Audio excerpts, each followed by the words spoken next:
Are you ready to close your above ground pool? I'm Matt from Swim University, and to properly close your pool, you need to prep your water, clean your surfaces, and winterize your equipment. Otherwise, you can end up with cracked plumbing, collapsed pool walls, or even a green swamp in the spring. So here's how to close your above ground pool the right way. First, you need to get the right winterizing supplies. Get these in place first before you start. You don't want to be halfway through the closing process only to realize that you're missing a plug or your winter cover is ripped. You'll need your regular cleaning equipment. This includes your skimmer net, a brush, and a manual vacuum. Your regular cleaning chemicals like alkalinity increaser, pH increaser, and pH decreaser. You'll also need test strips or a liquid test kit. Chlorine shock. You'll need this to shock your water before you close up. Winterizing chemicals. This includes polyquat algicide, a winter pill, and optionally a stain and scale preventer. Now, if you're not sure which of these chemicals is right for you, or whether you should just buy a whole winter kit, be sure to check out our other video.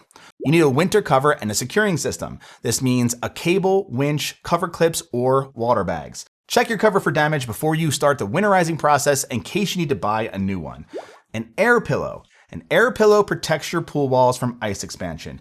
If you live somewhere with freezing temperatures, this can be the difference between collapsed walls or a pool that's still standing in the spring. Trust me, I know this experience well.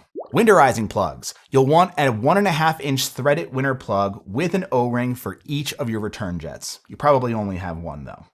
A skimmer plate. If you want to keep your pool's skimmer level at the same height, this will prevent it from getting into your skimmer. A winter cover pump. Now you don't need this for closing, but you will need it to drain water off your pool cover during the off season. Finally, you'll also want help from someone else to install the cover. Okay, here's how to winterize your above ground pool.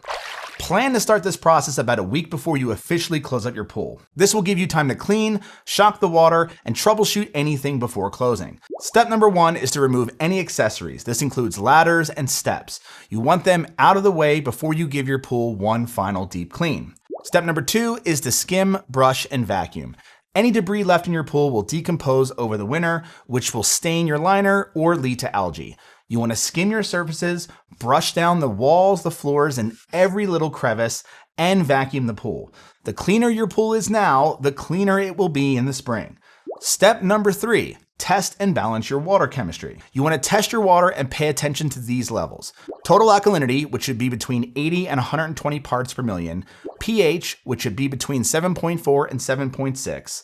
Calcium hardness, which should be between 175 to 225 parts per million for vinyl liners. It can be on the lower end since your water won't be circulating through your plumbing system, but if it's too high, it can cause scaling.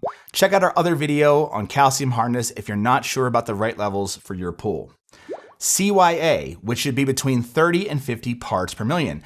It's okay if it's a bit lower in the off season, but you don't want high CYA when you close your pool. And you can check out our other video on cyanuric acid if you have high CYA levels.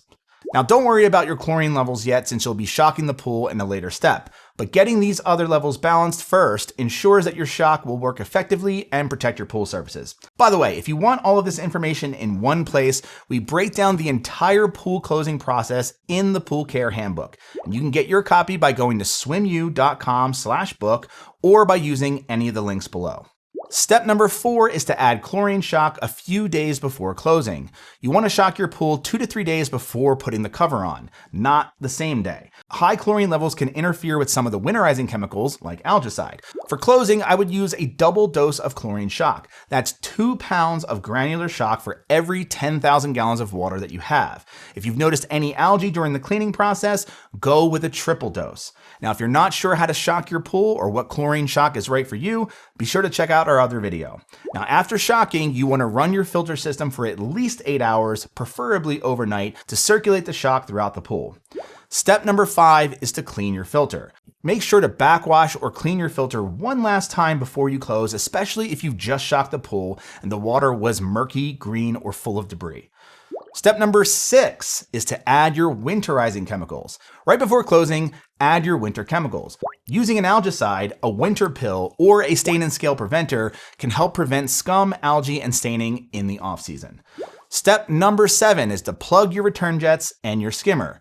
You want to turn off your pump and filter system and any automatic timers that can kick on your system. Then remove your jet heads.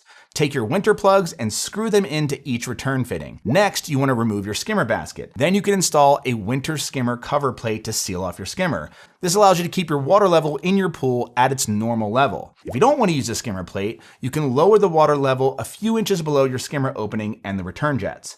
But there's a risk of pressure and tugging on your winter cover if rainwater and snow collects on top. So you need to keep draining off the water on your cover with a pump or a siphon to protect it from damage. Now, if you're lowering the water level, make sure it drops below the skimmer and the return jets. Never drain your pool completely. Your vinyl liner can dry out and become brittle, and your pool walls could collapse.